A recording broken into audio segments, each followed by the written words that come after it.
दोस्तों, जैसा कि हम और आप जानती हैं कि बिहार के अंदर राजनीति काफ़ी मजबूत तरीके से चलती नज़र आ रही है। ऐसे में हम बात करेंगे रोहतास ज़िले के जो है तो 7 विधानसभा क्षेत्र के बारे में, जहां पर विकास की बातें तो बड़ी-बड़ी तौर पे की गई है।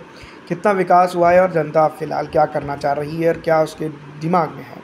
इस वीडियो के अंदर तमाम तर चीज़ों के ऊपर बात करेंगे। तो ऐसे में सबसे पहले जो है तो रोहतास की जो है तो 7 विधानसभा क्षेत्र में से काराकाट विधानसभा क्षेत्र के ऊपर बात करें तो ये महागठबंधन के प्रत्याशी अरुण सिंह की सीट है, जहां पर से ये चुन कर आए थे। CPI-MLL जो है तो यहाँ पर जो है तो चुनाव जीतने में कामयाब हुई। लेकिन जिस तरह से हम बात करते हैं तमाम तर चीज़ों की, इसके ऊपर तो यहाँ पर जनता परेशान हाल है। बेसिक मूलभूत अधिकारों की अगर बात करें तो वो भी यहाँ पर पूरी तरह से होते हुए नज़र नहीं आए हैं। पिछड़ा हो, दलित हो, आरक्षित हो या मुस्लिम समाज हो, तमाम तरह के तबकात की अगर बात की जाए तो काराकाट विधानसभा क्षेत्र के ऊपर त्राहिम त्राहिम करता हुआ नज़र आता है और बेसिक चीज़ें भी यहाँ पर होते हुए नज़र नहीं आई है। पिछले 5 सालों की अगर बात की जाए या तो फिर 15 से 2020 तक के विधानसभा चुनाव या 25 के विधानसभा तक देखें तो कई एक चीज़ें हो जानी चाहिए थी। अगर यहाँ पर MLA फंड से ही जो है तो खर्चा कर दिया जाता इस बार तो कई कुछ चीज़ें हो सकती थी, लेकिन ऐसा नहीं हो पाया और काराकाट की कायाकल्प होने के बजाय जो है तो परेशानी में जो है तो काराकाट देखने को मिल रहा है। इसी तरह से दोस्तों कई एक चीज़ें जो तो यहाँ पर हाइल हो रही है। इसी तरह से देहरी विधानसभा क्षेत्र आता है जो RJD भारतीय जनता पार्टी के हाथ से ये सीट छीनकर अपने नाम कर ली थी। फतेह बहादुर सिंह जो तो RJD के प्रत्याशी के तौर पर चुनाव जीतते हैं। ये वही फतेह बहादुर सिंह है जिनकी काफ़ी चर्चा होती है बिहार की राजनीति के अंदर, और साथ ही साथ जो तो इनके बड़बोलेपन और कई एक चीज़ों को लेकर जिस तरह से जनता की अगर बात करें तो कई एक चीज़ें इनके साथ जुड़ते हुए नज़र आती हैं। देहरी विधानसभा क्षेत्र के ऊपर अगर बात की जाए विकास की और कई अन्य चीज़ों की तो जनता अभी भी जो है तो यहाँ पर परेशान हाल है और बहुत सारी मूलभूत अधिकारों से वंचित है।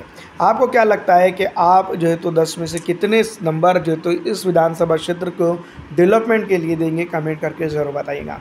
लेकिन अगर जिस तरह से देखा जाए तो यहाँ का युवा परेशान है, बेरोज़गार है और पलायन करने को मजबूर है। ये कई एक चीज़ें जो है तो देहरी विधानसभा क्षेत्र के ऊपर RJD के लिए बड़े चैलेंज बन सकती है।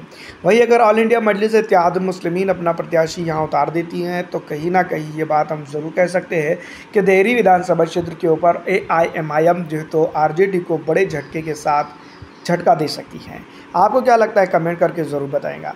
तो दोस्तों, जिस तरह के हालात ये तो देहरी विधानसभा क्षेत्र के अंदर है और देहरी विधानसभा की जिस तरह की बातें की गई थी कि ये आएंगे और बहुत सारी चीज़ें करके जाएंगे, उस तरह की चीज़ें हो तो यहाँ पर होते हुए नज़र नहीं आई है। आपको क्या लगता है?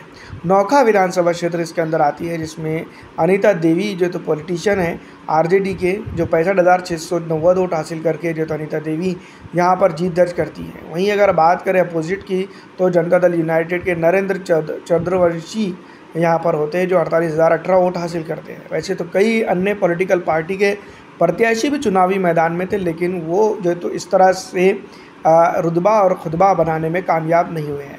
17,672 वोटों का जो तो विक्ट्री मार्जिन था, जिसमें RJD के जो तो अनीता देवी ने काफ़ी अच्छा वोट किया था। या फिर हम यूँ भी कह सकते हैं कि मुस्लिम, पिछड़ा, दलित, आरक्षित और अन्य समाज के वोटों के दम पर चुनकर आने वाली अनीता देवी ने इस विधानसभा क्षेत्र के अंदर उस तरह से काम नहीं किया है उमूमन जिस तरह की यहाँ पर की जनता उम्मीद कर रही थी। इस बार विधानसभा चुनाव काफ़ी मुश्किलों भरा साबित हो सकता है और अनीता देवी के लिए जिस तरह से संघर्ष की बात की जाए या तमाम तर चीज़ों की बात करें तो इस विधानसभा क्षेत्र के ऊपर कई बड़े बदलाव आ सकते हैं। इस बार इस विधानसभा चुनाव की अगर हम बात करते हैं तो कई एक चीज़ों में और कई एक चीज़ों के साथ जो है तो सोचने और समझने का मौका मिल सकता है। अनीता देवी के दौर में नौखा में अगर बात की जाए, सड़कें, पानी और नल लाइट की कई एक समस्या बहुत ज़्यादा दिखाई दी है, खास करके मुस्लिम, पिछड़ा, दलित, आरक्षित समाज के इलाकों के अंदर। दूसरी तरफ युवा की बात करें तो युवा परेशान हाल है, बेरोज़गार है। ये हद तक हो चुकी है कि यहाँ पर कई एक चीज़ों को लेकर लॉ एंड ऑर्डर की स्थितियाँ भी काफ़ी गंभीर हैं, जिसके चलते जो तो कहीं ना कहीं यहाँ पर जो तो RJD को भी इसका नुकसान उठाना पड़ सकता है।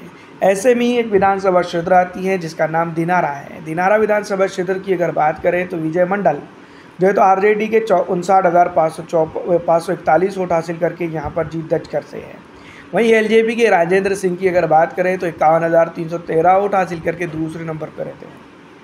पिछड़ा, दलित, आरक्षित, मुस्लिम समाज की अगर बात करें तो काफ़ी हद तक के यहाँ पर एक मेजॉरिटी का वोट जो है तो आरजेडी के पास गया और आरजेडी ये विधानसभा क्षेत्र जो है तो जनता दल यूनाइटेड से हाथ हथियाने में कामयाब रही।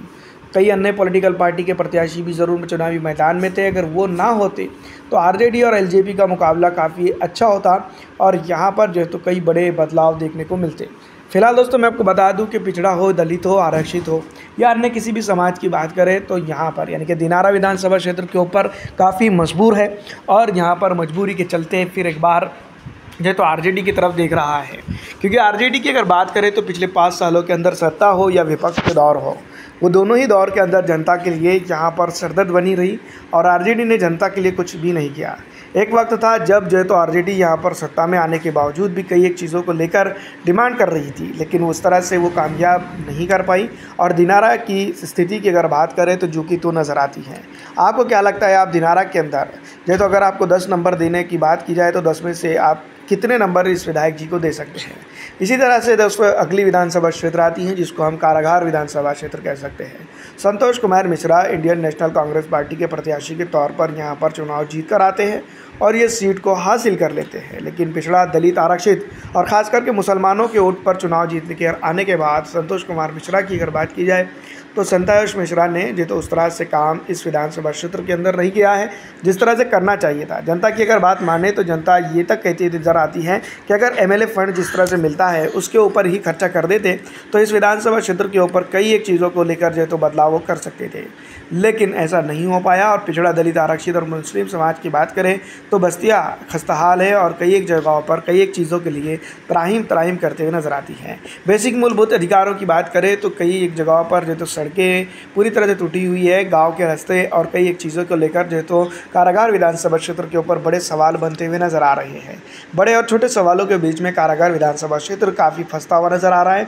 इस बार विधानसभा चुनाव की अगर बात करें तो कारागार के अंदर किसी और पॉलिटिकल पार्टी का जो है तो इस बार दबदबा बन सकता है।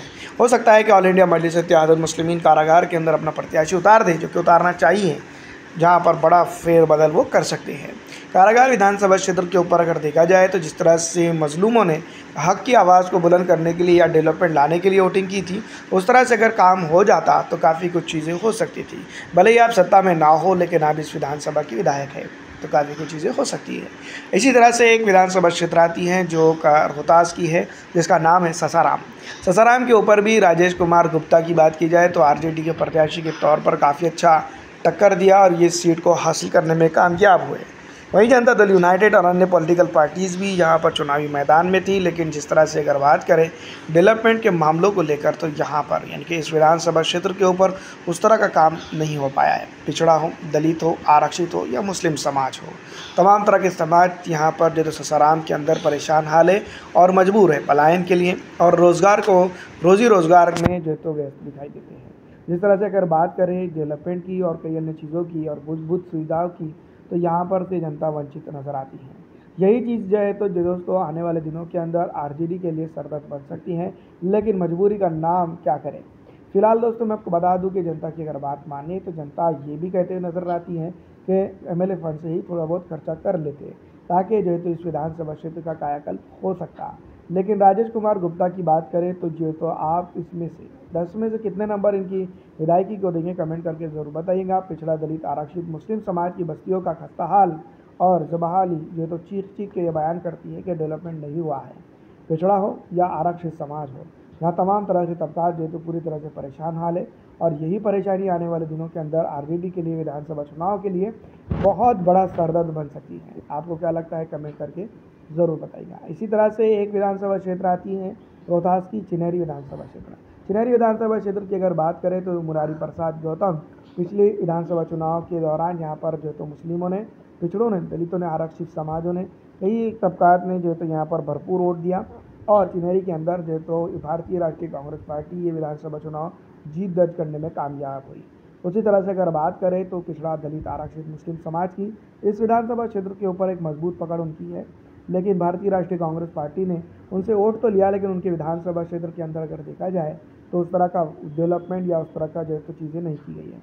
बार बार यही दुआई दी जा रही है कि यहाँ पर जो तो दी जा रही हैं कि यहाँ पर जो है तो उनकी सत्ता नहीं है, सत्ता होती तो क्या करते, ये भी बहुत बड़ा सवाल पैदा होता है।